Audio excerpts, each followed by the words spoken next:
every fucking show up in my life, even after having better internet. You can sleep later. Come on in for a nightcap with Belly Up After Dark, where nothing is off the table, the way sports bar talk was meant to be. Half-cocked ideas over cocktails. Enjoy the show.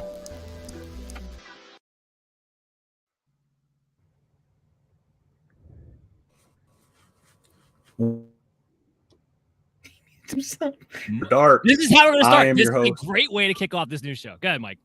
Am I frozen? No, you're back. Good now. You're back. You just muted yourself. Yeah, how does yours I guess not we're auto live. mute? Yep. How does yours not auto mute and then auto unmute when a video is playing? How Yeah, yours is you the can only one I've undo ever it. seen do that. Mike is in this land called Narnia when it comes to StreamYard. All the rules It's are called the opposite. Sticks of Ohio. You know, Yeah. it's really hard to get anything out there. Mike, you can undo it. So that means once I started playing the intro, you undid it to keep talking. Yeah, I know. Dude, I'm lagging then. I must be lagging. I don't know. All right. You want to bring us in? It's like eight. Are we good at this point? Yeah, we're good. Yeah, Well, we're live. We've We're been live live. for a minute 30 seconds. Yeah, Everyone's I getting know that, but the bad thing is, I had this great intro, everything. But anyways, we've talked about Belly Up After Dark probably for the past couple years. Been put on hold for many different reasons. We're 10 minutes late because I'm toggling through machines to run this on. But yeah, obviously I'm your host, Mike Brown. I got several. I wouldn't say I'm the main host here. We got Dan, we got Jared, we got Belly Up Kevin, as he says right there, and Belly Up Jared. But these guys have pretty much been with us since the beginning. So it's exciting to have them on. We're gonna kind of do this monthly, see how it works, rotate some people in. But guys, without me rambling on with a shitty intro, how's everyone doing tonight? I'm running on Steam at this point, man. But it's kind of cool. I miss the days back when we used to do Belly Up Sound Off where I used to double dip on episodes. Yeah, I kind of left that open for you guys, but anyways, Dan, I appreciate you jumping in, and obviously Kevin. So you guys, Dan, how you doing tonight? I'm great, man. Just getting ready. We've been doing all the kinds of betting throughout the entire week, getting ready for DFS, doing a lot of things on the back end, taking a little break from the fantasy football show, and that's why I was excited to come on and do something different, like once a month. And perfect for my schedule. Thank you. I appreciate that. Absolutely. Kevin, how are we doing tonight? I'm doing great. I'd like to defend. I know you said you left it open for us. I'm used to Jared going on a 20-minute monologue after a simple question, so I thought he was just going to keep going. Jared I got my wind out earlier in my actual show before this, so I'm like relaxed now. I got whiskey. I'm good. Oh, I'm proud of you. So as you see, obviously, Belly Up After Dark, 9:00 here we are Eastern time, depending on where you guys are at. 9:10. Not that anything really changes, but once you get to that dial, we're going to talk a lot of sports here and there, obviously, as normal, but pretty much nothing's left off the table. At the very end of the show, we'll have a sound off section where we pretty much bring up any topics, but we do have a flow tonight, and we after that generalized quick brief intro and the unprofessionalism by myself, that's why I offered to host, even though I should probably not be the host. I just want to do it, but I guess that's how it works. But anyways, getting right into it. Obviously sports related, here we are. Big Super Wildcard weekend this past weekend. Looking forward to this upcoming weekend. Jared, I'll get to you. I kind of pointed out because I know if I just say, hey guys, you guys are all going to talk on top of each other. But takeaway from Super Wildcard weekend, was there one team that surprised you? It's so funny. Everything went kind of according to plan. We talked about this in the corner booth about maybe an hour ago. I really was impressed by the resolve of the Jaguars. I think they are a night and day team of what they've been in the past. The last time I saw a team with this much composure and I'd say maturity was like the David Garrard years back when I'm in middle school. It's been a very long time. Even the Blake Bortles team, that team just fed off of their defense with Ramsey and Saxonville and all that stuff. But Lawrence played great under pressure. He did not eat all those interceptions. Asante Samuel Jr. basically was living in his backyard the entire first half. And, everyone's talking about, it's the chart. It was one of those rare games where there's an epic choke job, but it's equal parts. The team that won played amazing, and the team that lost choked it away, where usually it's one or the other. So I was very impressed with Jacksonville. I thought they played a phenomenal game. I'm not really going to give as much props to Dallas because I looked at them just kicking. It was like watching like a 25-year-old beat an old man to death. It was just brutal. It was just wrong at this point. So that was my opening thoughts. All the other games kind of played out as I expected, except for, Skylar Thompson balling out for his life. But yes, there you go. We'll get into, obviously, Dan. So obviously this game here, with the way the Chargers were running away with it, I believe at halftime, didn't somebody put $1 million bet on this game for the Chargers to win? Yeah, it was $1.4 million they put on. And he would have won like $16K or something. Yeah, and it was like just on the money line, and that's it. And that's why you don't put $1.4 million on a bet, no matter how short it seems like it's gonna be. I mean, Jared said it. You give credit to the Jaguars. That's fine. The Chargers did what the Chargers do best, which is choke it away at the end. That is what they're known for, whether it's a kicker missing an easy field goal or whatever. My problem this week is why in the hell is it that Joe Lombardi gets shown the door, but Brandon Staley doesn't get fired? Why was Brandon Staley's job never on the line, according to team reports from the other day? It makes no sense to me. This guy has been Riverboat Ron on crack times 10 since he's been the head coach there, and it never pays off. By the way, it never pays off when he's aggressive, and yet we have to go through another year of the Chargers. If the Chargers were smart, they had half a brain, they would have fired him and been like, hey, Sean Payton, what do you need? We have all the pieces you want. What do we need to bring you in? So the fact that he's stuck with Brandon Staley blows my mind, but they're the Chargers, and they're going to be cheap at times when it makes absolutely no sense to be so, even though you're in L.A. I mean, this is vintage Spanos family, but, that's par for the course. I mean, Staley was also let go instead of not Staley. Sorry, Lombardi was let go because over Staley, probably money, I would assume. An offense coordinator is paid a lot less than a head coach. You got to pay out the rest of that contract. It's not really a talking point in the NFL as much as in college, but the Chargers probably either didn't want to pay Staley all the money they owe him, or they just don't have the money to pay him, like the Raiders with McDaniels right now. Well, nobody does. I mean, remember the NFL earlier this season sent out that memo like, hey, guys, to all the owners, stop firing everybody left and right. They over $1 billion, I believe, is owed to coaches that have been fired. It was $850 million, but you're freaking close. Like, it was ridiculous. And that's why. So that's why all these teams really can't afford to keep firing coaches left and right the way they do. Or at the very least, they need to restructure some of these contracts. Absolutely. Absolutely. Speaking of no, go ahead. I was going to say, speaking of Cowboys in the comments here, you guys' takeaway, did the Cowboys really put a game together, or is Tampa Bay just really that bad at this point? They look like they quit. If you want my, I watched this game. I mean, the dominoes were falling today, obviously. Well, I mean, like Gavin. Who is it? It's not Gavin Escobar. He passed away, unfortunately. Who's their tight end right now? Schultz, right? Schultz was wide open. Like both those touchdowns, it looked like nobody was even within the vicinity. Like those are throws that like the three of us could hit, or four of us. They've been bad against the tight end all year long. It's been really pathetic. Obviously, I think it went to like top 5 against NFL, like the bottom 5 against NFL tight ends this year in fantasy or something like that, or something like insane. But what I was gonna say was basically like everything, even they abandoned the run every drive after like 1 or 2 snaps. I think Leonard Fournette had like a 7 or 8 yard run. And then they went back to passing it every freaking player, running a screen pass to Chris Godwin.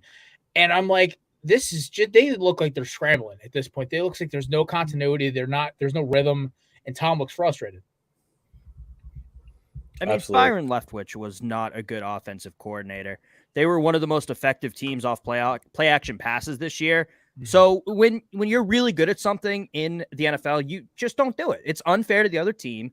So if you succeed at the play action pass, you succeed at running, don't do it. Just never do it. It's unfair. We need to spread around the rings. And Byron Leftwich really, I think, is just Bernie Sanders' dream coach. Well, I saw a lot of people saying Byron Leftwich would be great with the Jets. And I'm like, I mean, anything's better. They apparently interviewed Nathaniel Hackett today, so anything's better than that. Yeah, So, talk about the coaching staffs in the Tampa Bay Buccaneers. I mean, they fired pretty much everybody. Not that they fired everybody on the offensive side of the ball, but they also fired a defensive line coach.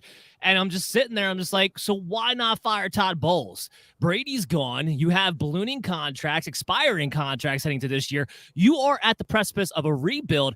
It ain't with Todd Bowles, the head coach. Newsflash. We've already been through this, done that with New York. We've been through this, done that now with Tampa Bay.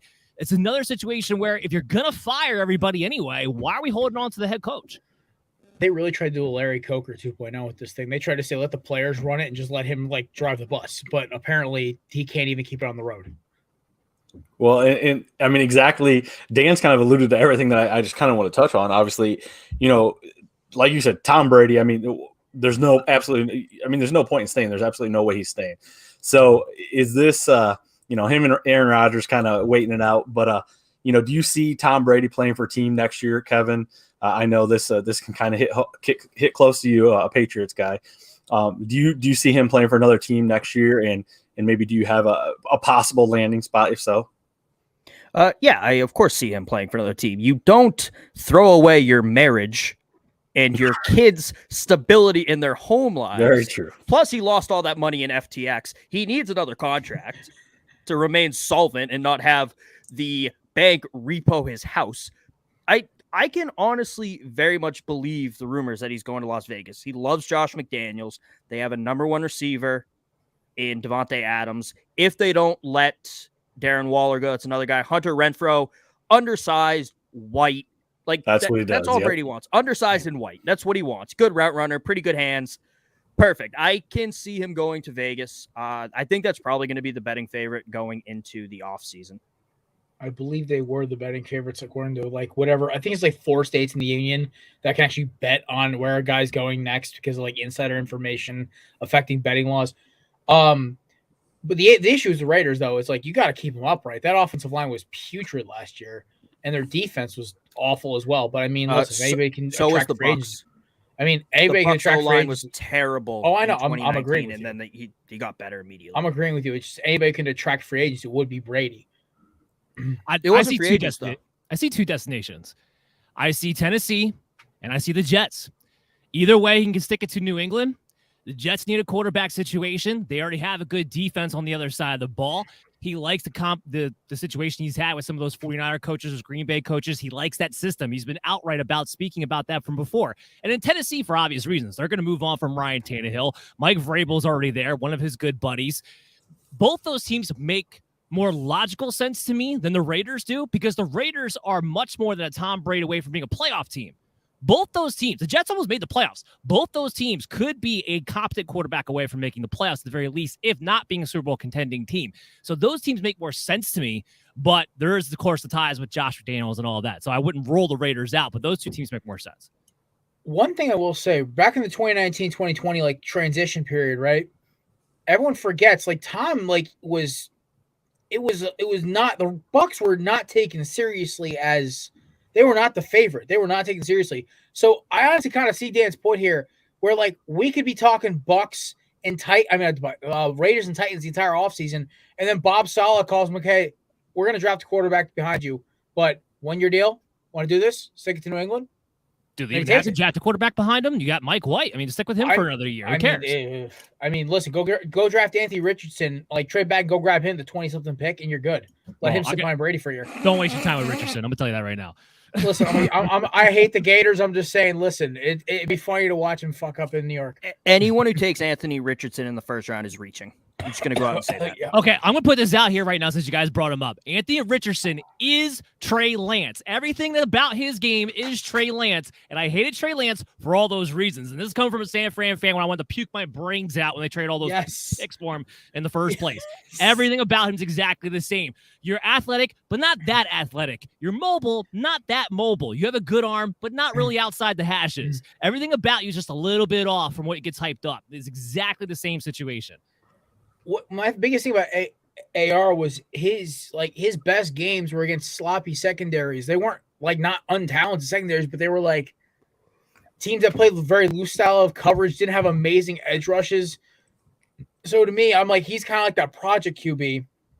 At least with the Jets, if they get Brady, he'll sit behind him. Maybe he'll learn something. I don't know. Like the problem is with Lance. Lance will learn from Jimmy G, who's Maybe like the Zach ultimate Wilson game will. manager. They still Zach have another Wilson- year. They still have another year. They have Just to have get Zach rid of Wilson the on that Disney team. Channel villain. He's not going to work.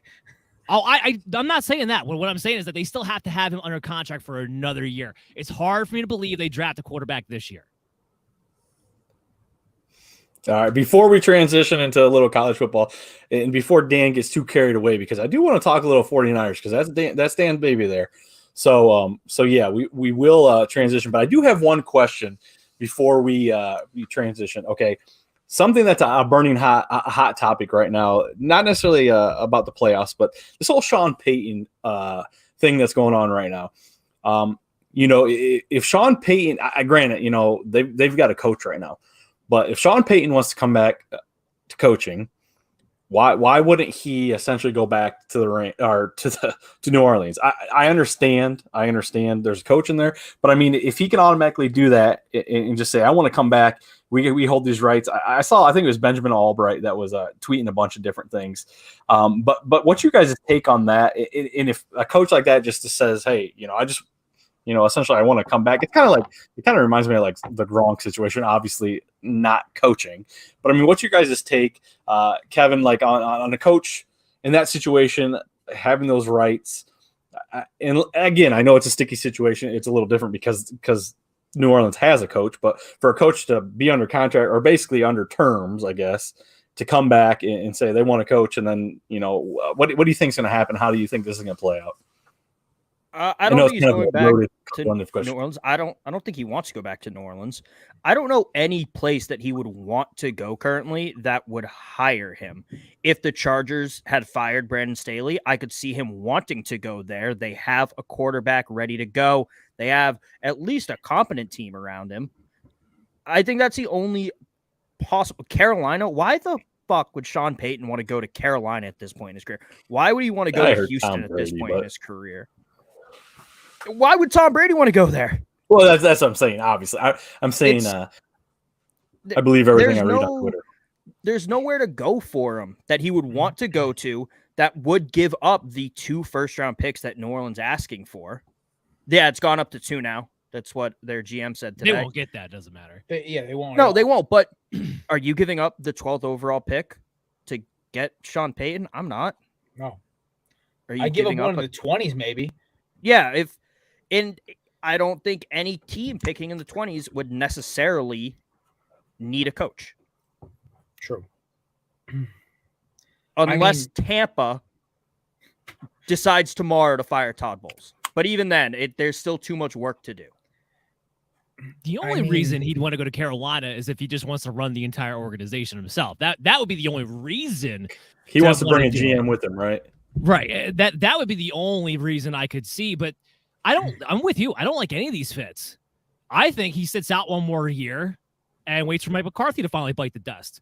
I just think Dallas is where he wants to go. Let me offer one scenario for you. Let's say Dan's 49ers roll in and just kick the piss out of the Cowboys. There's your window. Yeah. Boom. Right there. I think he's trying to see if what happens. Because if McCarthy wins this game, he's good for at least a year. He's been on a year-to-year basis for like 2 years now. But listen, if Dan's team rolls in and a Mr. Irrelevant and that loaded roster of the Monstars they have over in the Bay just kick the shit out of the Cowboys, then yeah, Mike McCarthy could be gone, and there's Sean Payton's opportunity. So there you go. I hate the Dallas fit. I hate it too. But I love chaos in my division. Sean Payton wants control. He wants to be able to have player personnel decisions. He wants to either be GM or have a GM. I think he's the only guy who could get that with Jerry. This could be a Jimmy Johnson situation all over again. And he's Jimmy Johnson. But then they're going to throw Barry Switzer in there again. Barely got that with Jerry. They could. Once the media was like, "Oh, Jimmy Johnson built this team," Jerry went, "No, fuck you, Barry. Come in here. You're coach now." It's not. I actually feel the same way about Tom Brady. Sean Payton and Tom Brady both want the same things. They want complete control and a good team. You're not getting both. You can either have complete control of the shit team or no control with a good team that's already built. You can't have both. That's also why I hate the Sean Payton-Brady marriage. It's not going to work. You could have that with Denver. The bowl and with the Walmart ownership group over there now, they would like nothing more than to just have somebody run the show. I say no, I don't like the fit with Denver. I don't like the fit with Russell Wilson. I don't think it would work. But as far as as far as a good team and being able to run the entire organization, that's the one spot where both could be true. The problem is with Sean Payton, this whole thing is freaking weird. Like, so first off, the Saints are asking for way too much money for a coach who's been out of the league for over a year now. And unless Mike McCarthy comes back, it's 2 years. I don't think he goes anywhere but Dallas. I like the Dallas fit because it makes so much sense for Dallas to fire a coach who's got them on the right track for a name and pure chaos, which is such a Dallas thing to do. Because Jerry Jones is turning into Al Davis 2.0, and it's hilarious as a fan of a rival team. But I look at Sean Payton, and yes, the only team that makes sense at this point besides Dallas firing McCarthy would be Denver. But the problem is you got to deal with Russell Wilson's and Team 3's ego. Right. And the fact of the matter is they have no first-round picks until I have grandkids, basically. So where I don't see – I don't know. I think, honestly, waiting another year is the best fit. Honestly, I agree with all y'all. I don't see where this works. And who knows? Denver, I don't think it's a good fit because, he probably definitely doesn't want to share an office with Russell Wilson. So also, they don't want to bring Vic Fangio back. As we transition on, going to get into a little college football, talk some NIL deals. But first, we want to hand it over to one of our sponsors of the show, Manscaped. Like always, they provide some of the best grooming, now releasing their beard package. So we got to add here. We'll plug that commercial, and then we will be right back. We have breaking news. Manscaped now sells beard products. That's right. They are once again revolutionizing men's grooming with the brand new Beard Hedger Pro Kit. From a beard trim to a fresh shave, the technology behind the Beard Hedger Pro Kit allows you to shape your signature beard look. Now you can finally use Manscaped products to make your drapes match your carpet by going to manscaped.com and using the promo code BELLYUPFANTASY for 20% off and free shipping. It's time to tame your mane. No one likes a weird beard, so say goodbye to all your stubble and trouble with Manscaped Pro Beard Kit. It all starts with the Beard Hedger. This thing is a juggernaut of fixing faces. First off, this cordless trimmer has a rotary wheel that gives you 20 hair cutting lengths, all with one guard, so no more messy drawers full of extra add-ons. That's right, face grooming doesn't need to be hard. Get 20 different beard lengths in just one guard. Plus, it's waterproof, so you can shave in the shower to avoid all that hair in the sink. The titanium-coated T-blade is tough on hair but smooth on your face, leading to single-stroke efficiency that brings satisfaction one stroke at a time. So make sure you get 20% off and free shipping when you go to manscaped.com by using the promo code BELLYUPFANTASY. Once again, that's 20% off and free shipping when you use the promo code BELLYUPFANTASY at manscaped.com. I'd like to point out one stroke at a time sounds like my sex life. Hey, there you go. I was waiting for that one. And Manscaped's here to improve that, Kevin. You know what? The best part about that is we got the voice right here in house for that. Dan Mader of the MD's Fantasy Football Show. Love those. Appreciate you doing that. But anyways, now, guys, obviously a little transition here. We went from Wildcard weekend. Now we're going to get a little college football. Obviously, we're not going to talk too much about the college football playoffs because that was a little bit ago, national championship. But overall, just to quick highlight it. The first Georgia's just better than everyone. Well, I was just going to say. Shouldn't have been there. So basically, going into the national championship, we thought we had probably the best college football playoffs ever, and then we get to the national championship, and it's probably one of the worst national championships ever. You guys agree? Disagree? I agree. I do have an issue with what Dan said. Okay. TCU shouldn't have been there. Oh God, here we fucking go. You lose that argument once they make it to the national championship. They beat an undefeated Big Ten champion in the college football semifinals. They should have been there. They were one of the 4 best teams. Now, was the Ohio State game better? Yes. Ohio State maybe could have been playing TCU in the first round if they didn't lose by 22 at home to Michigan. TCU should have been there. And the reason, and I'm not mad at you, Dan, for saying it, I saw on Twitter from Alabama fans so much talking about. See, Alabama should have been in. Like, TCU's getting wet. Well, it's the national championship. TCU clearly should have been there. They were clearly better than Michigan since they won. Yeah, I totally disagree with that. Look, sometimes the sun shines on a dog's ass every once in a while, and that's what happened in that Michigan and TCU game. I mean, let's just get real with it. They don't have the NFL talent a lot of those teams had. Now, Michigan, I don't know what the problem was that game. They did win that game, and my hat's off to them, but they did not belong as the 4 top teams in college, period. They're not the one of the more 4 talented teams, and this is my problem with the college playoffs in general. I'm sick and tired of we got to give some team that had a Cinderella year a chance to get in because that's what we built it for. If you're going to do that, fine. Open it up to 8 teams. Stop trying to tell me that TCUs of the world are top 4 teams in the nation because they're not. I will say this. So I got the fortune of actually watching every single minute of every single game until about the third quarter where I got so pissed off at how bad this game was going. I put it on my side screen and started playing my 7th playthrough of Skyrim or something. Because I was just so done with it. I haven't played that game. I haven't started that game up in a year. So what I looked at was basically that one, they're switching that. Kev, is it next year or the year after they're switching to 12 teams? 2024, I think, right? Yeah. 2024. So we get one more year of this 4-team thing, right? Michigan, Dan said it. One thing Dan said was right, though. Michigan basically coasted through the entire year and then kicked the shit out of an off-balance OSU team. That's their season. That basically sum up one paragraph. So in retrospect, he is right. Michigan probably shouldn't have been in there. Honestly, it should have been TCU at 3, Ohio State at 4. I mean, no, sorry, Georgia, whatever. It just should have been Michigan. Alabama instead of Michigan, and that's honestly he's right. But whatever, I can't speak English apparently. I'm down with a 2-loss non-SEC champion Alabama as the 2 seed. Sign me up for that every day. Surprise. To the anarchy in the freaking media, Kevin would be eating it up like children's tears. Anyways, don't want to talk too much about that. Just wanted to briefly talk about that. I want to get into some NIL, not necessarily deals, but impacts on college sports going forward. We saw obviously CJ Stroud. I'm a Buckeye. I knew it wasn't going to happen, but and I was kind of torn anyways. Do I want him back? But either way. But before we get into that. Not necessarily breaking news. It happened about an hour ago. Kevin, let's talk a little bit about Coach Prime, what he's doing. So I want to put this into the NIL conversation. This was supposed to release the smaller schools that nobody really cares about from under the thumb of Alabama, Georgia, Michigan. It doesn't matter. Coaching's what matters. Look at Colorado. Nobody gives a shit about them. They last won a national championship 30 years ago. Coaching's what matters. If you have a coach that can get guys, look at Colorado. Flip the number 1 cornerback last year in Travis Hunter. Flip the number 1 cornerback this year in McConnell from Miami.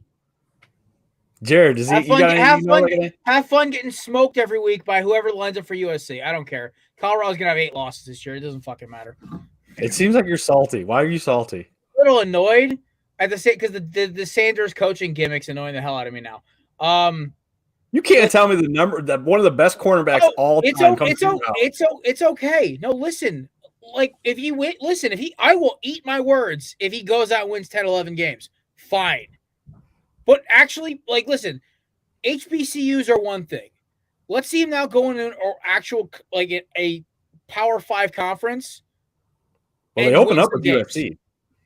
Oh yeah, no. Caleb Williams is going to shred that secondary anyway. It doesn't fucking matter. So this dude's going to have fun getting straight in a 7-on-7 tournament. I don't care. If this dude's that this, I don't really give a shit. It's whatever. They've been talking about this dude leaving for Colorado for a fucking month. It's finally, just make the fucking decision already and leave us alone. We still have a top 10 recruiting class. I don't care. Anyway, if the dude was that Deion's been there for 2 months, and he already has the number 12 recruiting class, more 5-stars than Miami, and a higher rated prospect than and Miami. They're still going to have a worse record than Miami. I don't care. That's the problem. Turn it into wins. I feel like we should make some kind of bet. Turn it into wins. I don't care. Well, hold on. For the bet for this year or the bet for, let's say, 2020? Okay, I will make a double bet. That's when this recruiting class would actually take shape. Fine. I'll take both. Listen, I don't think they're going to even win a Pac-12 championship by the time this class is gone. Yeah, and neither will Miami. Probably not. Here's the thing. I like the path that Miami Cristobal on. I said that before. I like it. Last year sucked. It was painful, but we need to get rid of the rest of that Manny Diaz bullshit. And, I'm never going to say Miami's back until we actually fucking have a winning season, and it's actually a real winning season, not COVID. I would love what Deion's doing, but at the same time, it's not like it's going to matter between whether they have 4 or 5 wins this year. They're still the 6th best team in the Pac-12 at best. That's at best. That's Jared, do you know Miami's last non-COVID winning season? 2017. 2021, they went 7-5. Oh, well, yeah, true. Yeah, I mean, that's and then good, they went but... 5-7. Anyways, we don't want to talk too much. We don't want to talk too much about this. We want to talk about the NIL, which is what I was going to bring up here. So as far as that goes, the impact of the landscape of sports, obviously Kevin, an Alabama guy, Jared, a Miami Hurricanes. Dan, I'm not sure. I've never got your dog in college football. I'm a Rutgers guy, which is why you don't hear me chiming in on the conversation. Whoever can make you some money. Well, for me, it's Rutgers. I grew up Rutgers, so I don't chime on these kind of conversations, usually speaking. I actually won some money thanks to Rutgers this year. I was happy with that. I was happy we got Seattle back, and ever since then, I'm just waiting for us to get in the top 25 again. That'll be my national championship. Half my family's from Jersey, so Rutgers I always kind of have a soft spot for. So with like I said, with the NIL, I'll go to you, Jared, quick, and then we'll go to Kevin. How long before you see, like I said, I mentioned CJ Stroud. That's why I kind of brought this up, because how long before you see a guy really say, they could be potentially a top 10 pick, and they stay one more year in school? Do you think that's gonna happen? That there's going to be more incentive for them to stay one more year in college because they can put an NIL package together? There's always that and risk the draft. You said the magic word. There's the risk, and I don't want to say the Matt Barkley effect because he was trash in the pros anyway, but let's go back to 2011, right? Matt Barkley was the number 1 recruit. Everyone's talking. He was the number 1 quarterback in the draft, and out of nowhere decides to come back for one more year and gets drafted in like the 5th round by the Buffalo Bills, right? I think, 6th round by the Eagles. I think Chip Kelly team, whatever. It was the Eagles, yeah. Yeah, it was 6th round by the Eagles, and he was horrible, absolutely horrible, and he was on the Bills when Josh Allen got hurt and was even worse. So, and there's also the worry about, what if the guy walks out there and, God forbid, I hope this never happens to a player, but just walks out there, tries to cut back, cut right, whatever, tears his ACL, doesn't play the entire year. I mean, the NIL money's still there, but his draft stock's tanked. Some of these teams will pass out. Like, look at Ajobo. Ajobo was arguably like almost an equal pass rusher to Hutchinson, half the hype, obviously, but he drops to the almost 3rd round, and the Ravens scoop him up, and he finally started playing 12 games into the year. Jalen Smith, same thing for the Cowboys. And I mean, he's still playing now, but he never was the same guy, the hype he was before he tore his ACL in the bowl game. Or maybe before the bowl game. I can't remember. It's been too many games. Ohio State? Yeah, Ohio State. Yeah. Notre Dame. So either way, I just look at it like this.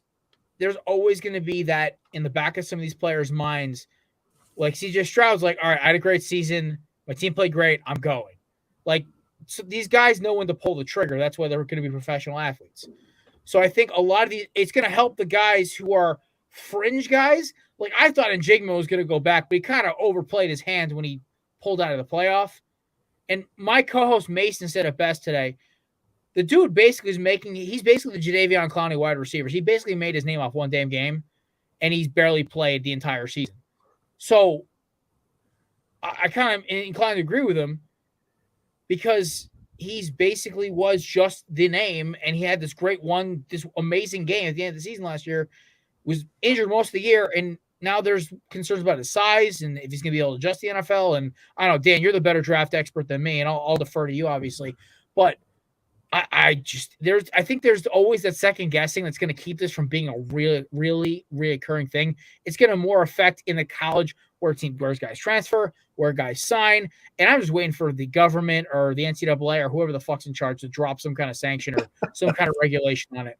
So, Kevin, actually, I want to get to you, Kevin, but I do want Dan. I do want to, because I know you're starting to obviously look at I mean, you're always looking at tape and stuff like, but draft class. I do want to talk to Kevin about the NIL, but I want to get to you, Dan, about what's your take on Njigba once we get to you. So Kevin, what's your take? What's your thoughts on the NIL? And like I said, being an Alabama guy, I'm sure they don't pay their players already. I mean, before this, they pay Mercedes-Benzes. I want to go on the record and say every single team at the D1 level has given some impermissible benefits to their players. Oh, yeah. Maybe not to the extent that SMU was when they got the death penalty. Maybe not to the extent of Tennessee when they were handing out McDonald's bags full of cash under Jeremy Pruitt. Jeremy, please come back to Alabama. I miss you. But, for example, I heard the story while I was in college. A car dealership at Alabama used to have a special deal. You go and buy a car that day, zero money down, 0% interest, pay it back in 4 years, or take it back. They told the football team when that day was. That's it. Nobody else knew about it. So these players were getting something. In terms of NIL, I'm a big NIL guy, but it still doesn't matter.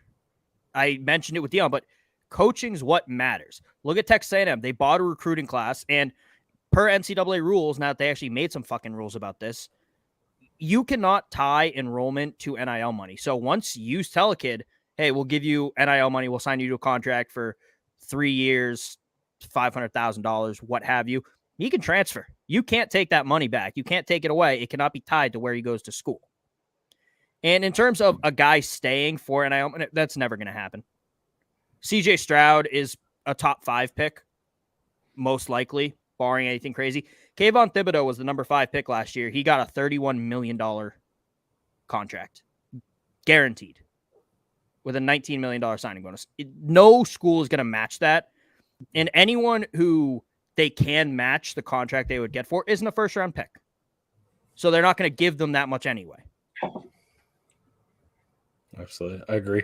So obviously, not planned here, but Dan is the master of draft classes, breaking down. Obviously, you can check out his show. He's always he actually runs one of our draft day. He actually runs the Belly Up Draft Day, the show. It's pretty much 24 hours is what he. I don't know if he ever sleeps, but give me a little breakdown for my sake and for these guys' sake, saying I do very much think that Njigba made his name, obviously, in that game when all these guys sat out 2 years ago. His size and stuff like that, I don't know, because I feel like a lot of wide receivers, size. I mean, there's a lot of size in it, but where would you have this early on? Is your very, very early draft analysis on Njigba? Yeah, it's hard to say. I'm going to need to see him run a 40 because if he winds up coming somewhere in a 4.6 for high 4.5 range, we're talking about day 2 pick at best, not a day 1 pick. So I got to see exactly where he's going to come at and run that 40. The combine for him, a lot of guys, I like going off a tape more than I like going off the combine. But in certain players, especially in his situation, we haven't seen a ton of, especially against great competition, we need to see the combine. And this is the type of guy that if he comes in and he runs a 4.45, he's going day 1. But if he runs mid 4.5, 4.6, he's probably going day 2, maybe even day 3, because at that point, then you have to look at, okay, where's your separation ability? Are you just a jump ball guy? And that could be the situation as well. It could be Kevin Harmon all over again. Dan, so I got actually a chance to watch like a couple of his games this year, and that was kind of like the first draft profile I did.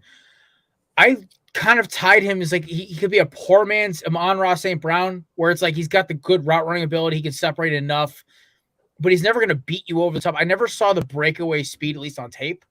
That was my read off him. I kind of wanted to bounce that off you, obviously. But, like, I looked at him. I'm like, okay, so at best he's Amon-Ra St. Brown's, like, dollar store bargain bin version. But at worst, he's basically like Greg Ward with a little more speed. Yeah, and I think that's a proper range for him. On tape, you don't see him hit that second gear. Because with a lot of receivers, when they have that second gear to go to, it's usually you hit them on the outside of the numbers, on the outside shoulder. Can they take, if they have a half a step on that corner, can they make it 2, 3 when they have the ball in their hands? Basically, they're track stars running with a baton. Can they get separation at that point? I don't see that second gear. I see a guy who's at 100% speed all the time, which is why he's able to get in and out of his break so quickly over the middle of the field. But that's it. And I don't know if, to your point, a poor man version of Amon-Ra St. Brown, possibly a Greg Ward, I do think that's a proper range for a guy like this, because I question his contested catchability when he plays against a corner who has his size, because I haven't seen that happen too often. It's usually a corner about 5'8", 5'9", and he's able to dominate over them. But whenever he's been matched up at the perimeter, he gets jammed. I don't see him make those catches. I don't see him make those leaps over those guys. Reason why I loved Amon-Ra St. Brown when he came out into the draft, because there's no doubt in my mind he was the next Cooper Kupp.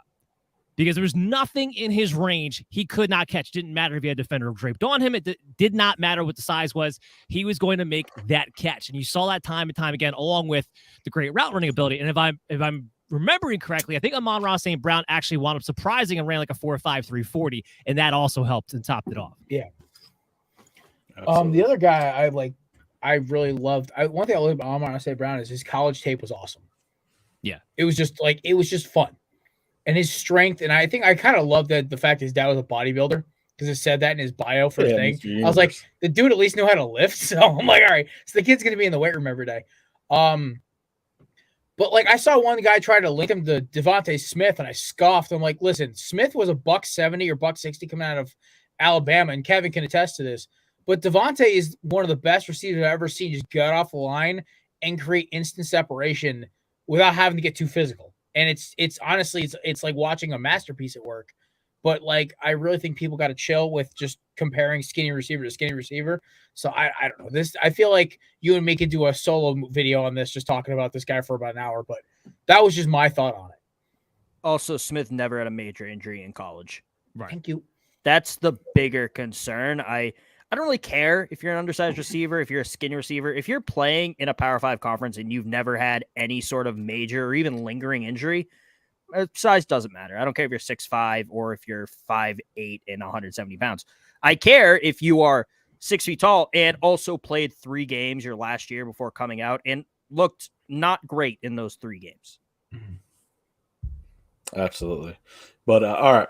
Anyways, guys, I appreciate we've talked about Wildcard weekend, the NIL impact. Obviously, we talked a little draft class here.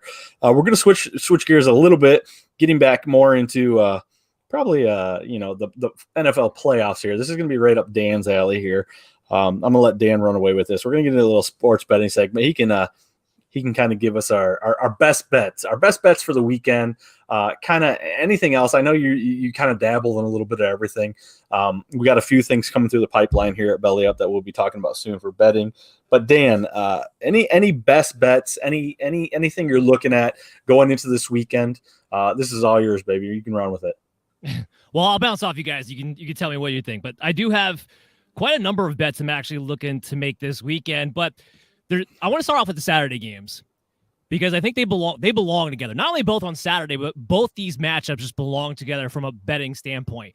These are 2 games there's bets that I like, but there's no bets I really want to lock in on. You go to Kansas City and the Jacksonville Jaguars. Right now, Kansas City's sitting at a -8.5. The over-under, the last I checked on DraftKings, was 51.5 over-under. And all the trends. What's that? May have gone up. I haven't checked. I placed the bets during the show. It may have gone up. We have to double check that. But I'll do it right now. All the trends is telling me to bet Jacksonville. 5-6 against the spread over the past few games. They've been going on the over lately. Kansas City is 2-6 at home against the spread this year.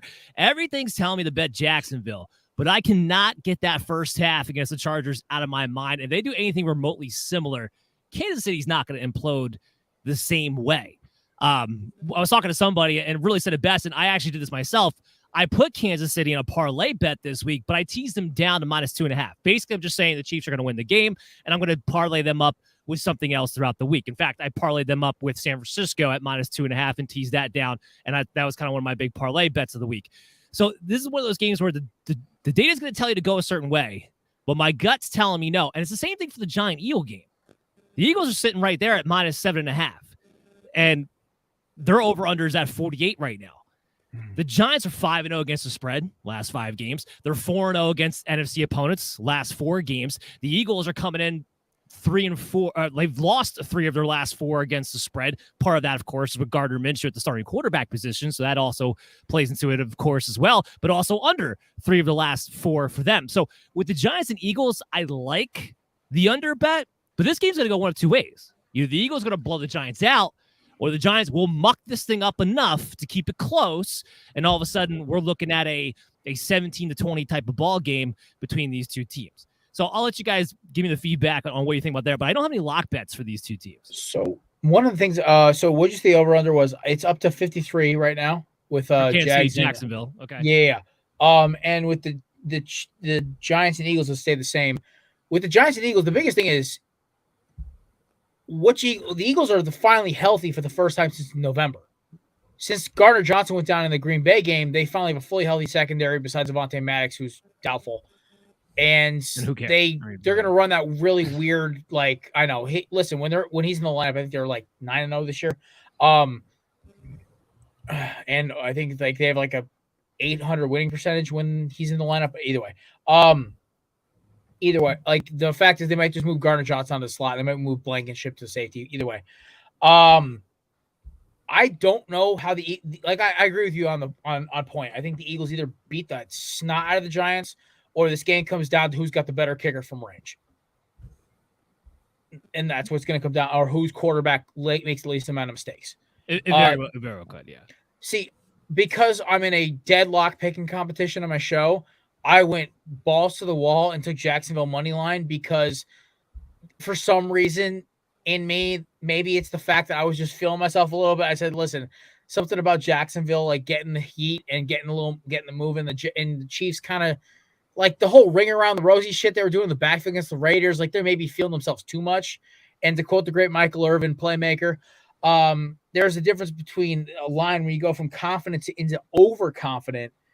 And I don't know if the Chiefs, because they haven't been tested all year.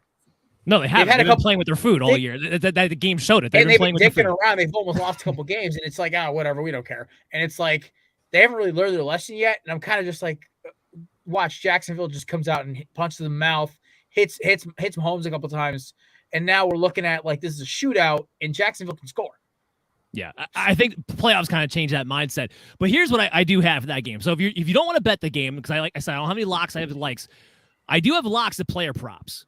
So I got Trevor Lawrence at 254 passing yards. That's actually gone down to 249.5.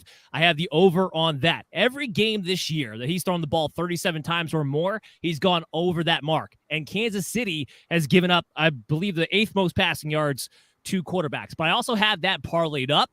He's got a 1.5 over-under passing touchdown line for the week. I have him over on that. The Chiefs gave up the most passing touchdowns of any defense this year. I do expect points to be scored in this game, so I'm parlaying Trevor Lawrence over both the 254.5 passing yard mark and the 1.5 passing touchdown mark. And then the other game for the Eagles, I got Miles Sanders over 65.5 rushing yards. While the Giants defense has been good, they've allowed the 4th most rushing yards to the running back position so far this year.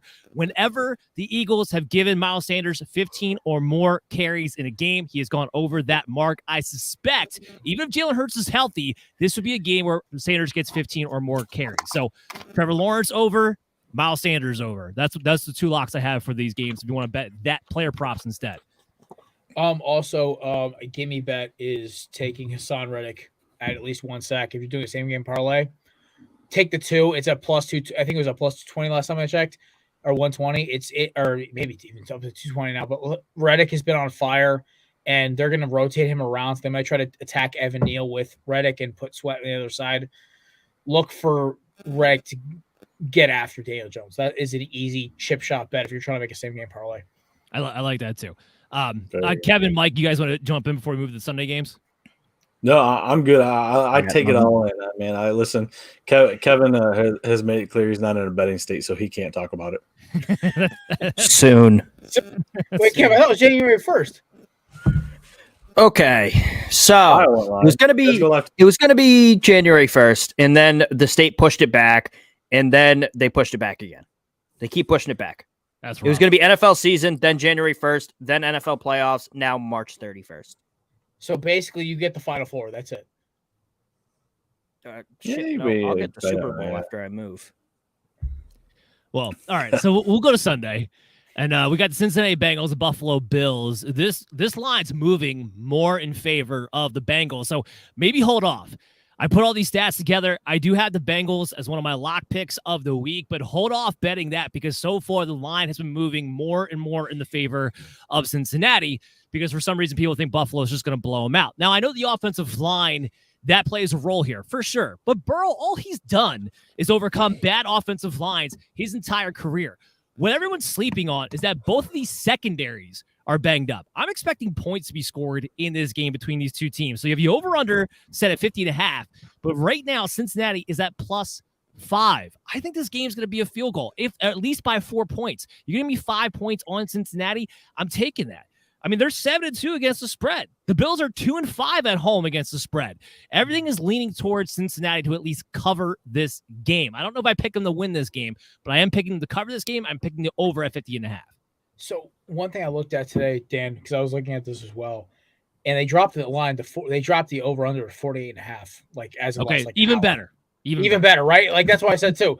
But my thing is that now it's a 5.5. I'm starting to think, okay, this is a trap because like Buffalo they killed everyone's parlays last week because I thought Buffalo was going to cover by 14. I was that sucker. I was like, yeah, come on. There's no way Skylar Thompson lights him up. One thing I'll say though is that there's a possibility that DeMar Hamlin comes out, actually shows up to the game because he's out of the hospital. He's walking around. He's in decent condition. If like they do something like that, Buffalo may just emotionally just run them out the building. Yeah, I don't buy that when it comes that works when it's like a lopsided when it's David versus Goliath, like that kind of thing come to play. When you have two really good teams, emotion in the NFL, whether it be high, whether it be low, whatever the case may be, is not as big of a factor as people tend to make it be, especially in the narrative heading into matchups. Especially when you have two evenly matched teams like you do in this case. That can come, it's more of like an underdog over Goliath type of situation. They got something to feed off of, a revenge factor, all that kind of stuff. That's not really gets factored in when you get this type of game in this type of situation. Yeah. Not for me anyway. Fair enough. I mean, like that was what we looked at on the show. But the other thing was like we came down to who is more playmakers in the secondary. Because both teams are like not great at passers. Not Von Miller's out. Basically, Buffalo's Greg Rousseau, and if Matt Milano blitzes, that's basically it for them. And you have Sam Hubbard and Trey Hendrickson over at Cincinnati.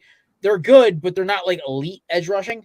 But the biggest thing is who's got more playmakers in their secondary and their linebacking core. And the answer to that is Buffalo. They may be banged up, but I watched Trey White make a ridiculous pick last week, and then on top of that, you still have Micah Hyde and Jordan Poyer banged up as they are. We still don't know if Micah Hyde's going to play this week. I mean, it's leaning towards he's playing for what I've heard, but then again, I'm never like assuming anything at this point.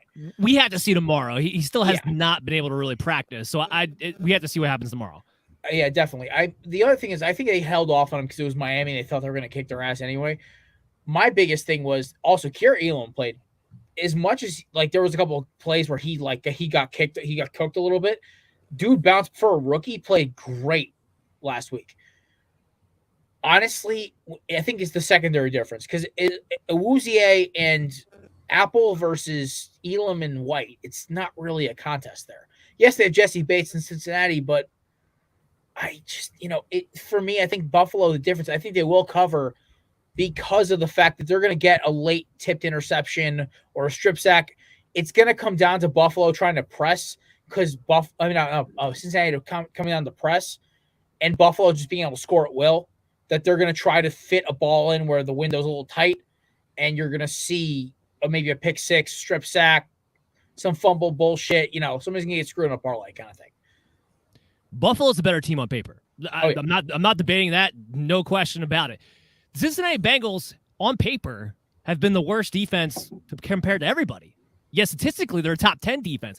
They just play as a unit. This is what they do. They overcome the fact this is the no-name defense all over again. This is all Cincinnati's been able to do the entire time.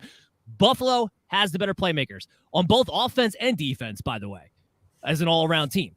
But the Bengals are able to overcome. I think they keep this game close. I think Buffalo wins, but I think it's by 3 or 4 points, and that's why I love the 5.5 to come into play for Cincinnati myself. But look, Joe Burrow getting sacked at the end of the game, making a play. Yeah, it sounds like the Super Bowl. Of course, that's going to have a chance to happen, especially with this offensive line. What about, we'll go to the last game. We'll go to San Francisco and Dallas. This line has been one of the ones that just hasn't moved. San Fran opened at -4. It's still -4. The over-under's been at 46. It's still at 46 as far as I could tell. Give me 1 second here. My laptop's about to die on me. It sounds just like what I do here, you know. All right, I'm back. It's all good. Just need to flip a switch. Dan's my long-lost brother. So yeah, we get these two teams. You know, San Fran won 11 straight. They're 8-1 against the spread over the last 9. They have not lost a single game against the spread at home this season. Dallas, meanwhile, they gave up the 10th most yards on the road. Like, they played great against Tampa Bay. Tampa Bay's done. I don't know why people thought Tampa Bay was actually going to make that a game. I won so much money because Vegas was just giving me Dallas -2.5, and I was like, thank you. Like, I couldn't believe it myself. They just been less bad than everybody else in the NFC South. Everybody was crapping on Dallas because they lost to Sam Howell and a team that didn't need anything in that game. That's what Dallas is. Dallas is Jekyll and Hyde. Now they're playing against a team who's just as physical, if not more physical than they are. Their defense is still banged up. You're starting Xavier Rhodes on the back side, who, by the way, will see Debo more than anybody. We'll see him more than anybody. He's not going to see Brandon Ayuk. Ayuk's going to be lined up on Diggs. Debo's going to be on Xavier Rhodes the entire time. Oh, and by the way, they give up the 10th most rushing yards to the running back position. All aboard Christian McCaffrey, who I also have as a player lock bet this week at 64.5 rushing yards, and a parlay that up with an anytime touchdown at -145. That'll give you 3-1 odds. So we're going with Christian McCaffrey. We're going with San Francisco to cover at the -4. I think this game's going to be 27-20 San Francisco. The over-under is where I'm staying away. That because technically I have a little bit on the over. If it goes over that 46, that number is right at kind of the mark. So that I'm staying away from, but I do expect San Francisco to cover. Dak crumbles under pressure. The only thing I'm going to give Dallas here, and this is where the media, as a 49ers fan, has been annoying the living hell out of me. This whole, like, let's make Brock Purdy the next Tom Brady. It's driving me up a wall. If you blitz him, he is one of the worst quarterbacks in the NFL. If you blitz him, not if you get home, if you blitz him, period. All you have to do is knock him off a spot, and his ball goes flying. Look at the first half against Seattle. He looked awful. Why? They blitzed him, got him off his spot. They weren't able to do it in the second half because San Francisco was able to run the ball, and they weren't able to do that. That'll be the key for Dallas. They can make this a game if they knock Purdy off his spot. But ultimately, I think San Francisco is just a better team. Absolutely. So Dan, with that being said, before we get to our last segment here, you know, for you, I know everybody's different and not financially, but is there a certain amount of bets that you like to place a week, or is it just kind of very different things? Is there like a certain sweet spot that you kind of want to get in? No, it's all about what has value. It's all about what has value. If there's 2 bets that have value, then I'm only making 2 bets that week. If there's 10, then I'm making 10. It's all about what I have as the value. There you go. Just spoken like a true bet responsible guy right there. So, but anyways, before we get out of here tonight, as I butchered the intro, I'll give these guys a chance, obviously, to kind of let us know where we can find them. But before we get out of here, we used to have a show many moons ago called Belly Up Sound Off. At the very end of that show, we always took a moment where we could just do a little sound off segment. It can be sports related. It can be anything going on in the world. Hell, it can even be politics. Tread lightly. But anyways, is there anything that's just a burning desire? Jared, do you have something queued up, or do I gotta? I do. I teed up on the corner booth. We ran out of time. So, Mike, I love you. You brought up perfect timing. There we go. All right. I'm going back to Los Angeles versus Jacksonville. A certain brother of another elite defensive end who's on Dan's team got in a little scuffle with a ref. I'm really getting sick of these. Kevin knows this. I hate NFL referees. I hate them more than the IRS, than the PGA's board of directors and MLB baseball writers. I hate them. NFL referees drive me nuts. I watched an NFL ref chase Joey Bosa to the sideline and then throw a flag. And I heard that they talked about the McAfee. I believe it was yesterday's episode before Tuesday, whatever it was.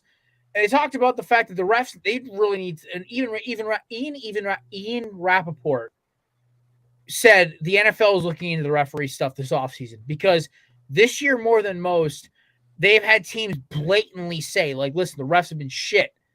Their egos are getting in the way of them making calls. They're throwing guys out, giving guys penalties because they say that they missed a call.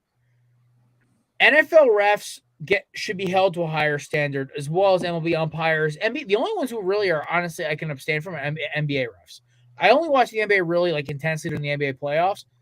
And honestly, I've never really complained much about the referee. That being said, NFL refs are scum. I hate them all. They're the worst. I like the fact that there's one ref, I can't remember his name right now. He leads the league in holding calls. Doesn't matter what team he plays. Holding calls are like his signature. I'm like, that shouldn't be a thing. That they can make a graphic about it. To a certain extent, the biggest problem about this is that the whole Bosa incident wasn't great, but the fact that this guy went and chased him down and then threw the flag was kind of an ego trip. I don't know. I feel like the refs should realize that, like, we're not here to see them. They're here to make the game go smoothly. They go home with a nice, handsome paycheck, and they go back to their regular lives, and nobody cares. They're not the star of the show. Like the Joe Wests and the who's the freaking MLB umpire who everyone fucking hates? No, Hernandez. Hernandez. Nobody's here to see you, motherfucker. Like shit. Like at some point, like these refs got to realize, like, nobody cares.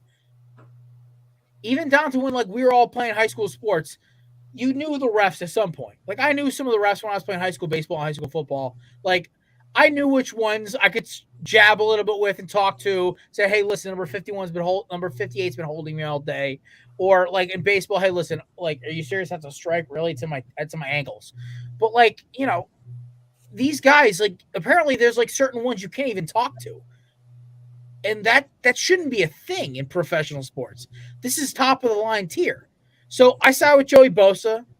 I side with Micah Parsons. These guys are calling out the refs for being absolute horseshit. Because it's about fucking time they have some accountability. These guys go home with no penalty for fucking a game over. I watched my Eagles lose a game because the ref called back a touchdown on Landon Dickerson planting a defensive tackle into the turf. But because he fell down, it's a hold, even though the hands weren't on him. So, at least from what I was told from like age 5 as an offensive lineman, because I was fat as fuck as a kid. So, either way, that's my spiel. Fuck referees, they're the worst. There you go. You heard it here first. This is only we try to keep it an hour show, but when Jared's involved, you know, there's a whole rabbit hole we can get rolling down. But Kevin, you've been pretty quiet lately. Well, you got anything that comes to the table? You're a man of many words and many spectrums here. Two things. One, Jared, shut the fuck up. The Eagles got a Super Bowl win because of bad refereeing and calling plays wrong. So let's calm down about the Eagles' hatred for refs. 2 of their touchdowns weren't touchdowns. They were using the new rules that were coming into effect next year during the Super Bowl. So let's calm down about complaining about refs. But also, I think, I'm bitter with my fucking 5-6 Super Bowls in my lifetime. Yeah, it sucks, man. But I think society has moved away from a need for highly paid draft analysts. I know we talked about draft analysts earlier, but Todd McShay talking about Jalen Carter's character issues that nobody has ever brought up. Nobody has mentioned it. Jalen Carter's going to fall in the draft because of character issues. I have him going number 3 overall. Okay, Todd, what the fuck does that mean?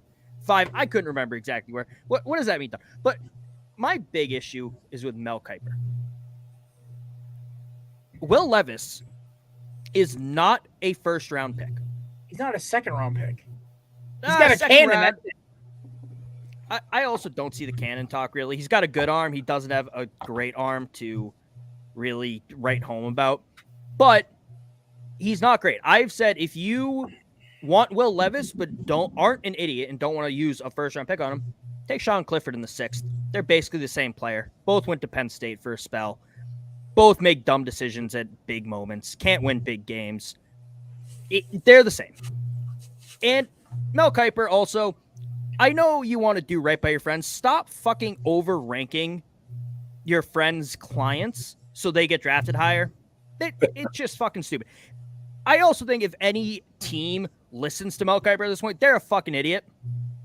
Oh, Colts GM Is said it just best, because? who the hell even is Mel Kiper anyway? Is it just because you don't like the guy, or he puts mayonnaise in his coffee? because this is literally like no, like Will Levis' decision. I mean, that does raise decision-making questions. Anyone who puts mayo in his coffee and eats a banana with the peel on can't be trusted. He's not going to make the right decisions in the big moment. He's not going to have the team rally around him. And you're like, this motherfucker is talking to us about digging deep and playing better and going for the big play to win the game. I saw him put mayo in his coffee this morning. I'm not fucking listening to anything he says. But not overly accurate, not overly mobile, not overly intelligent on the field or off the field if he puts fucking mayo in his coffee. And Mel Kiper has him as the number 1 quarterback in the draft.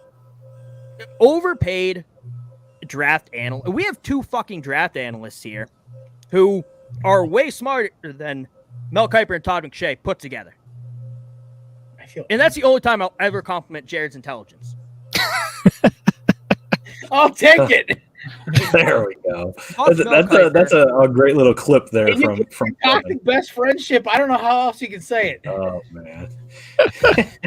Anyway, so Dan, before I get into my little spiel, which will involve you, what's your sound off here? You got something to bring to the table? Yeah, it's retreads in the NFL for the coaching staff. My head's been going through my skull for years now. But I mean, the Jets really put the icing on the cake when they were like, yeah, let's interview Nathaniel Hackett because we already fired Mike LaFleur. So let's bring in the guy who ran the same exact offense and got run out of town in Denver. Then let's bring him in for an interview because, just because. I mean, you're talking about a guy who got ran out of Denver, had one good offensive year in Jacksonville as the actual play caller. And because he used to shake it in the same stall there in Rodgers, he still may get an offensive coordinator job. And it's not just him. It's the retread after retread after retread. I had to watch Todd Bowles get a job. I've already seen this happen before. We constantly, Jim Harbaugh might come back to the NFL again. We already know he pisses everybody off. Leave him in college where he belongs. Enough already. I'm tired. I want to see new ideas, fresh faces, new things. The NFL used to have different schemes. They always called it a copycat league, but you used to have teams that some were physical, some spread it out, some played a wing T, some played 4 wide. You had run and shoot offenses and West Coast offices and smash mouth offices, and everything is now the same. It's exactly the same. You get a couple of guys here and there, like an Andy Reid or a Kyle Shanahan, who actually bring something different to the table, and then whoever they touch then has to get a head coaching job somewhere, and they're never as good. What's Bill Belichick's tree? What's Andy Reid's tree? What's Kyle Shanahan's tree?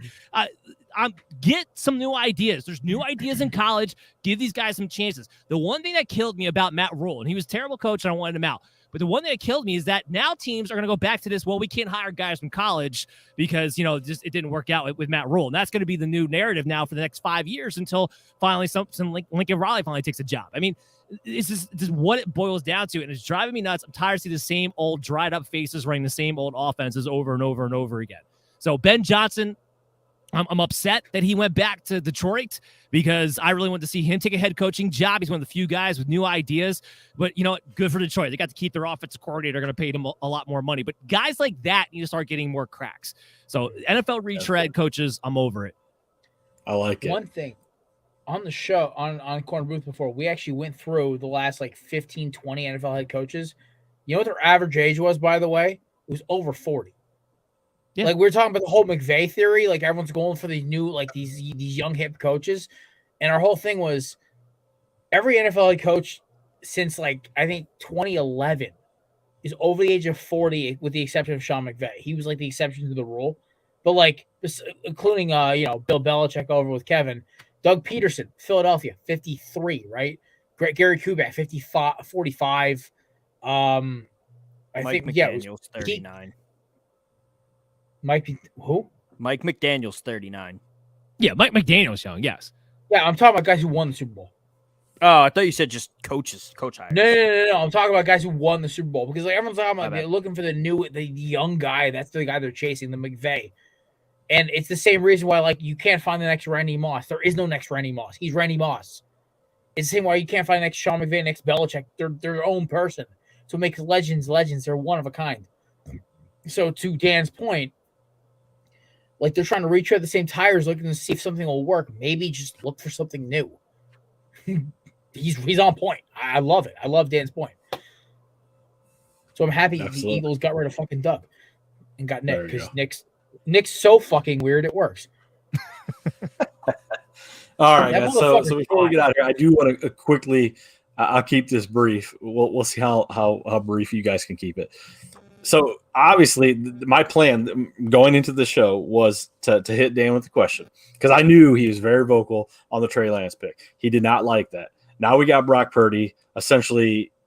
I wouldn't say lighten up the world, is playing consistent. Yeah, Jimmy Garoppolo. I don't know the contract situation, stuff like that. Dan, is it where you're at right now in the season? If Brock keeps winning through, get a Super Bowl, is that just like a claim to like, oh, he's a starter next year? Or do you feel, hey, he came in, did what he had to do, and now we got other guys in front of him that are healthy that are going to be the starters next year?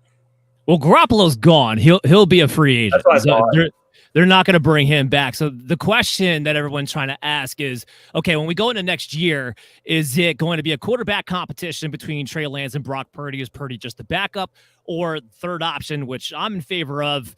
Do you just try to trade Trey Lance while he theoretically still has some potential value for a team out there who's looking for, a younger quarterback, who many people, by the way, during the NFL draft did in fact like? So do you hit on one of those guys? I'm not a Purdy fan. I want to make that very, very clear. I am not a Purdy. He's a very limited arm talent. He's doing a good job of saying, hey, I know I have great guys who are great after the catch around me. I'm not going to do too much. I'm just going to get in their hands and get the hell out of the way. That's fine. I will take Brock Purdy every day of the week and twice on Sunday over Trey Lance without a doubt. It's not a question in my mind anymore. The first 2 weeks, I know Lance got hurt early, but the first 2 weeks, and you can go back to his rookie year when he had to make that start against Arizona when Jimmy G was out for that game. San Francisco has no identity. Shanahan, of all people, has no identity when Trey Lance has to start. Why? He can only actively run RPO. He cannot run the offense. He can't do anything else. And it takes away 90% of what it is that Shanahan does, which is mostly motion and finding mismatches and screens. And Trey Lance can't do it. He just flat out can't do it. So what I'm looking at is this at least needs to be a quarterback competition. I will take Purdy over Trey Lance. My hope, honestly, and I get killed for this all the time, is that I wish we could keep Jimmy G, but that's not going to happen. That we're not going to pay him when you're going to have to pay Nick Bosa next year. You already paid Debo. You already paid George Kittle. You already paid Trent Williams. Like, the money's got to come from somewhere. That money is Brock Purdy's on a 7th round contract. We can get by because he can just run the offense the way we need and not pay him. So that's where I'm at. I have one theory. Dan, if you'll indulge me here. It all depends on what the hell happens in this playoff. If they lose to the Cowboys or lose to Philly or New York in the next round, like, they'll do competition. But if this dude makes it to the Super Bowl and like loses a nail biter to over. Buffalo, no, they'll give it to Brock Purdy. He's running the damn show. And they'll try to move Trey Lance for draft picks. And honestly, either way, you guys are winning, because I think Brock Purdy is good enough to get you guys a division title, or at least get you guys to the playoffs every year, because he understands the offense. He works in Shanahan's system. Yes, he cannot throw a ball past 40 yards, but at least what you guys have now, he's a cheap option. He works. He's basically Alex Smith with less mobility. And honestly, that's not the worst thing in the world for y'all. No, I look, especially, and people need to realize this too, the NFC West is about to be not a very good division outside of San Francisco. Maybe Seattle, like, if they keep Geno. I don't know. Well, and I got a whole thing. I could go on a whole other sound off with just come on the corner booth and talk about Geno. It's okay. But I'm totally with you. If Brock Purdy goes to the Super Bowl, it just gets there. It's over. It's his job. If they lose this round, I think even if he gets to the conference championship, it's over. If they lose this round, I think it might be a competition, maybe just to justify the fact that you still don't have a first round pick until next year because of how many you traded away for Trey Lance. What is it, 3 picks? I think. Right? What's that?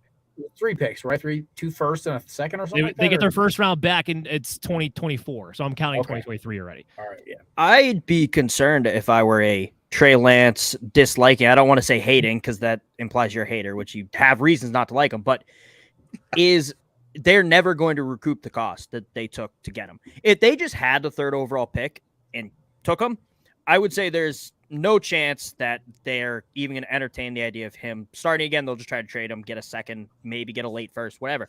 But you gave up so much for him. I would be concerned if I were a 49ers fan about the front office thinking, well, we gave up so much, we're not going to be able to get that. We have to keep him. See, that's definitely a thought. The reason why I think they get out of it in this one and just cut their losses and go if they feel like Brock Purdy can get it done is because Shanahan was not the guy who wanted Trey Lance. The scouting team wanted Trey Lance. John Lynch wanted Trey Lance. Shanahan wanted Mac Jones. And they have that on the record now. So that was not his guy. And now he can sit there and say, look, as soon as I got this kid Brock Purdy in here, look how well my offense runs. They went back to their old playbook. They had to come up with a whole new playbook over the offseason for Trey Lance. They were going to be a completely different offense, and finally Shanahan got back to his offense when they got a passer back there with Jimmy G, and then when he gets hurt, Brock Purdy. That's how drastically different he had to be just to feel like he can make Trey Lance and them a competitive team. I'm telling you, he's not going to do it. You had too many veterans in the building making too much money. So my biggest thing is about this, and if 1 second, is like when I watch Shanahan's offense, there's not a lot of it's complex in the motions and the reads, but there's not a lot of athletic ability that's needed for the offense. And that just says more to Trey Lance's inability to run an offense, more or less the fact that his athletic ability, which is just not a good look for an NFL quarterback at all. I mean, honestly, I thought Trey Lance should have been a back end of the first round quarterback. That was my honest to God read on him. But I know the Niners were going to take him early as hell. That's what me and Kevin both said on our draft show 2 years ago. But it was kind of telegraphed that the Niners were going to take him a third after the Jets fucked up with Zach Wilson. Yeah. No, I totally agree. I actually had him graded as a 3rd round pick. I said he was a developmental project. You looked at what he did in North Dakota. He didn't run an offense. He didn't make reads. He hadn't played a game in 2 years. Right, exactly. He played 1 game in 2020. That was it, just to try to get some tape on him right before he came out. That was all they did. He ran a triple option with a play action bomb offense to Christian Watson. That's it. He made no reads, which doesn't make you have to be a smart quarterback to play in the Shanahan system. You can't be anything but. Fair. Right on. That's what I wanted. I wanted to touch on that. But anyways, guys, I appreciate you guys all jumping in. First episode, Belly Up After Dark, kind of wrapping up here in the book. Something we've talked about for a long time. Again, love the intro. You guys, we'll look forward to the next one. Before we get out of here, Kevin, Jared, Dan, we'll start with Kevin here. Let everybody know kind of what your projects are, what you're doing, where people can find you. I host Tailgate in the Quad, college football podcast. We are on a hiatus right now because the season's over and I want to sleep more. But you can follow that at Quad Tailgate on Twitter and Instagram, and Tailgate in the Quad on Facebook. I got to use Facebook more. And you can follow me at BellyUpKev on Twitter. I don't really use Instagram because I'm not that good looking. There you go. Jared, where are we at? You can find me and the crew at Corner Booth Pod. You can find me on Twitter at BellyUpJared because, I just can't keep the continuity there. And Corner Booth Jared, everything else. I don't use my personal Twitter. I retweet shit all the time. That's about it. But the Corner Booth one's the one you gotta go follow. Why don't you just change your Twitter handle? I don't know. I probably should at this point. I don't fucking know. And then we talk about 2 guys that little Twitter here, no Instagram. Little nothing with Jared, and then Dan, who mans 10 different accounts and they are firing off every 10 minutes. Dan, where can we find everything that you do? Well, the show at Belly Up MDFF show on Twitter is on hiatus and probably until April. I'm working on a lot of things in the back end. We'll have some consistency rankings that'll be up on bellyupfantasysports.com probably within the next month or so. We're releasing videos pretty much every day, and I'll keep it on the betting side, and that'll be mostly at Dan Mater FF on Twitter, of course on TikTok and Instagram there as well. And we'll do that all the way through the postseason. Once that's over, it'll be a lot of player profile series, like quarterback consistencies or all the position consistencies. And of course, we'll start doing some draft day. I've already started watching tape. I just finished up the quarterbacks today, actually, for this draft class. So we'll be doing some profiles on them, some videos on them and stuff like that. Make sure you give us a follow on YouTube. Just go to youtube.com at MDFF show. We got content coming out 24/7. Nice. Appreciate that, Dan, and appreciate you guys joining the first episode here. These are 3 guys that have pretty much been with me since the beginning. Dan's a partner over on the fantasy side. Kevin and Jared both been with us a really long time. Jared is like employee number 2, which I still don't know why he's around, but it's okay. But anyways, you guys can find me mbrownOH21. I do a little bit of everything, just more so to support things. I like to jump on some shows when the old internet's ticking, the hamsters are on the wheel. So we'll make sure that the next episode runs a little smoother. But Dan, you said you finished up quarterbacks. I'm going to end with you, and then we're going to take it away. Your quarterback class this year, just a name. CJ Stroud or Bryce Young? Who you got Stroud. going first? Stroud. Not first overall, but first. Stroud's number one in my book. It's not particularly close, actually. You guys want me to go into more about that? I thought we just want to cut it short, but yeah, it would just be Stroud number one for me. We're cutting it short because I don't want Kevin to talk. So, anyways, I appreciate you guys being on. So we'll see you guys. We're going to do this about monthly. We'll see what it transitions. I shouldn't say anything because Kevin's producing the show, so he can leave me hanging. So, but we'll see you guys shortly. We'll keep you guys updated on the next episode. Thank you guys. Have a good night.